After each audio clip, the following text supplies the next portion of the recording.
నన్ను గెలిపించుకున్న ప్రజలకు నన్ను అవమానిస్తే వాళ్ళు అవమానించినట్టు కాదా?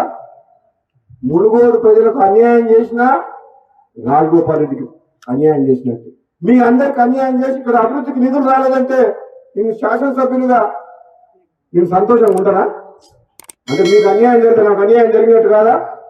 అందుకనే ఎప్పుడంతా నాకు అన్యాయం జరిగినా పర్వాలేదు, కానీ మునుగోడు ప్రజలకు అన్యాయం చేయొద్దని గతంలో చెప్పిన ప్రభుత్వానికి ఇప్పుడు కూడా చెప్తున్నా.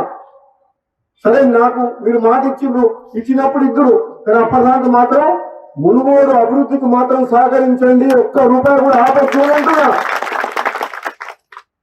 ఇస్తామన్న మాట ఆలస్యమైంది, సమీకరణలు కుదరలేదని అంటుండ్రు. ఎందుకు కుదురుతారో సమీకరణలు? మనసు ఉంటే మార్గం ఉంటుంది. ఎవరు పుల్ల పెడుతూ రాకుండా ఎందుకు కుదురుతారో సమీకరణలు? నీకు నన్ను పార్టీలో తీసుకున్నప్పుడు కదా మీ ఇద్దరు అర్థం ఉండాలి కదా, తెలుసుగా. మన పార్లమెంట్ ఎన్నికలప్పుడు రెండోసారి ప్రామిస్ చేసి మాట ఇచ్చినప్పుడు కదా మీ ఇద్దరు అర్థం. అంటే అది ఎట్లుందంటే ఒడ్డు దాటినాక ఓడమల్లయ, ఒడ్డు దాడిన బోడమల్లయ అన్నట్టుంది. ఇప్పుడు సమీకరణలు కుదురుతలేవని మన బట్టి విక్రమార్క గారు అంటున్నారు. ఏం కుదురుతలేవు? 9 మంది ఎమ్మెల్యేలు ఉన్న ఖమ్మం జిల్లాలో 3 మంత్రులు ఉన్నారు. ఎంతమంది ఉన్నారు? 11 మంది ఎమ్మెల్యేలు ఉన్న నల్గొండకు 3 ఉన్నారు. తప్ప మహబూబ్నగర్కు ముఖ్యమంత్రి ఇచ్చినాం కదా మనం. రేవంత్ రెడ్డికి ముఖ్యమంత్రి ఇచ్చినప్పుడు ఇద్దరు ముందు తప్పేంది? ఇదే నమ్మడం ఎవరన్నా తక్కువ ఇద్దరికిద్దరే గట్టలనే ఇద్దరం. నేనేమంటున్నా, పదవి ఎవరికి ఎప్పుడు ఇవ్వాలని కాంగ్రెస్ పార్టీ అధిష్టానం నిర్ణయం తీసుకుంటుంది. ఆలస్యమైనా సరే నేను ఓపిక పడుతున్నా. పదవుల కోసం పాటులాడే వ్యక్తిని కాను. నేను ఒకటేమంటున్నాను, ఈ ప్రాంతం ప్రజలు గతంలో ఎమ్మెల్యే గెలిపించినప్పుడు మనకు ప్రభుత్వం లేదు, టీఆర్ఎస్ ఉంది. ఇప్పుడు ఎమ్మెల్యే గెలిపించారు, మన ప్రభుత్వం ఉంది. కనీసం ఇప్పుడు ఈ ప్రాంతానికి అన్యాయం చేయొచ్చు. ఈ మునుగోడు నియోజకవర్గంలో అన్ని రంగాల్లో అభివృద్ధి చేయాలి.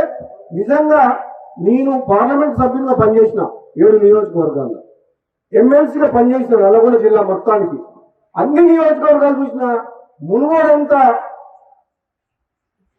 వెంటబాటులో ఎక్కడ లేదు. మునుగోడులో రోడ్లు లేవు, ప్రభుత్వ బడులు లేవు, ప్రభుత్వ ఆసుపత్రులు లేవు, కరెంటు సమస్యలు ఉన్నాయి. ఎన్ని రకాల మునుగోడు మన సాగునీరు కాలువలు ఉన్నాయా?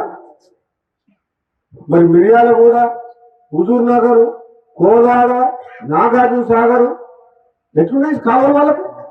అంటే ఇక్కడ మనం డిండి లిఫ్ట్ ఇరిగేషన్ కోసం ఎన్నో ఏజెన్స్ కొట్లాడుతున్నాం. కమ్యూనిస్టులు కూడా పాదయాత్ర చేసి పోరాటం చేసిండు.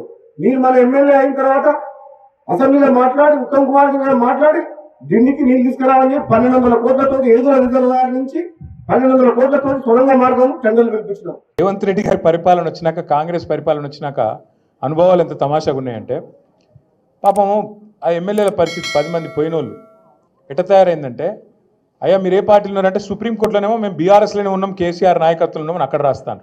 మరి నువ్వు కండువా కప్పుకున్నావు కదా అంటే, ఏ దేవుని కండువా, అది కాంగ్రెస్ కండువా కాదు, ముఖ్యమంత్రి గారు బాగా దేవుడు అంటే ప్రేమ, అందుకే మాకు దేవుని కండువా కప్పిండు.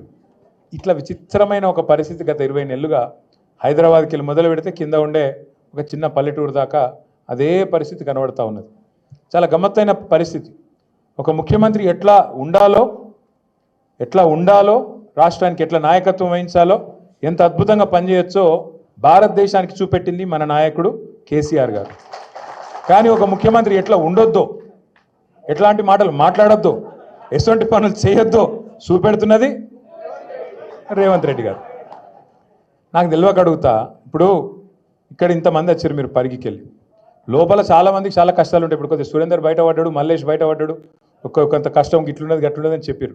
కానీ కడుపులో ఏమున్నా, ఆఖరికి జేబులో పైసలు లేకపోయినా, బాగా అప్పులున్నా, ఒక్కొక్కరి మీ నెత్తి మీద 50 లక్షల కోటి రూపాయలు అప్పున్నా, లోపల బనీని చినిగిపోయినా, బనీని పొక్కలు పడ్డా, బయటికి మాత్రం కడకంగి కద్దరంగి వేసుకొని షాన్ మే ఫరక్ నియానా అని చెప్పి బయట తిరుగుతాం. అంతేనా? అట్లే ఉంటామా లేదా? ఎందుకంటే అట్లుంటేనే మళ్ళీ ఎవడన్నా పైసలు ఇచ్చి ఇస్తాడు, లేకపోతే ఎవడిస్తాడు అప్పు? మళ్ళీ ఎవడు ఇయ్యాడు కదా. కానీ రేవంత్ రెడ్డి కథ ఎట్లుంది? నేను ఢిల్లీకి పోతే నాకు అపాయింట్మెంట్ ఇస్తలేరు. నేను దెబ్బన చెప్పులు ఎత్తుకపోతేనేమో నా అపాయింట్మెంట్ ఇస్తలేరు. ఎవడన్నా చెప్తాడు ఎట్లా ముఖ్యమంత్రి? ఈ విచిత్రం. ఇప్పుడు దబ్బన ఒక మాట అనుకో, నేను మహేష్ రెడ్డి అన్న దగ్గర అప్పు తీసుకున్నా, ఎంతో ₹1,00,000 అప్పు తీసుకున్నా అనుకో. తీసుకొని మహేష్ అన్న నాకు బాగా కష్టం ఉందే, జరా ఒక నెల రోజులు ఇస్తా అని చెప్పిన. మరి నేను నెల రోజులు నాకు వెళ్ళలేదు, నేను ఇయ్యలే. 2 నెలలు అయింది ఇయ్యలే, 6 నెలలు అయింది ఇయ్యలే. మహేష్ అని నువ్వుకుంటాడా? ఏమాయబాయి నువ్వు చెప్తివి, మస్తుగా చెప్తివి, ఇస్తలేవు, ఏం సంగతి అడుగుతాడా? అడగడా? నెల రోజుల్లో నేనే చెప్తి. మరి 6 నెలలు అయిపోయాయి, అడిగింది అనుకో. ఇక నేను ఏం చేయాలి? నిజానికైతే నిజాయితీ ఉన్నోన్నైతే, అరే 1,00,000 వెళ్తలేవే, 50,000 వెళ్తున్నాయి, 50,000 ఇస్తా, ఇంకో 50,000 మళ్ళీ ఇస్తానా, ఇక మిత్తి మాఫ్ చేయరని దండం పెడతా అని బతిమలు ఆడుకోవాలి. కానీ ఇవాళ రేవంత్ రెడ్డి కథ ఎట్లుంది? ఏమైనా 100 రోజులలో గ్యారంటీని అమలు చేస్తా అన్నావు, అందరికి అన్ని ఇస్తా అన్నావు, మరి ఇవాళ ఇస్తలేవేందా అంటే ఏమంటుండే ఎరికేనా? ఏం చెప్తారా? నన్ను కోసుక తింటారా? ఏం చెప్తారు? నన్ను మీరు కోసుక తింటారా?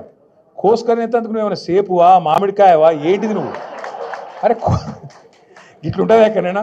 ముఖ్యమంత్రి అనేటోడు నేను ఇక్కడ లంకె బిందెలు ఉంటాయనుకొని వచ్చిన. ఏం మాటలు అవి? ఏం అసలు మాది మాకే పరిశాన్ ఉంది. సవితక్క ఇవాళ కాదు, ఇప్పుడే సత్యక్క చెప్పినట్టు, సవితక్క రేవంత్ రెడ్డి గారు జెడ్పీటీసీ కాకముందే మంత్రి అయిన మరి సీనియర్ నాయకురాలు. అట్లాంటి సీనియర్ నాయకురాలకి నిన్న మహేశ్వరం నియోజకవర్గంలో ఓడిపోయినమో కుర్చీ మీద కూర్చోబెడతారట, గెలిచిన వాళ్ళని మాత్రం కింద కూర్చోవన్నట్టు. మనం పిచ్చోళ్ళక వాడు కారు అట్లు ఇస్తుంటే, వాడు ఇంకోటి చేస్తుంటే, పోజులు కొడుతుంటే మనం చూడాలంట. అక్క ఏమనలే పాపం, కానీ కార్యకర్తలు ఊకుంటారా? ఊకోరుగా. అరే మా మేడంకి అవమానం జరుగుతుందని లొల్లి పెడితే ఇలా హోంమంత్రిగా పనిచేసిన అక్క మీదకి గింతంత పోలీసు వాళ్ళు ఎగిరిపోయి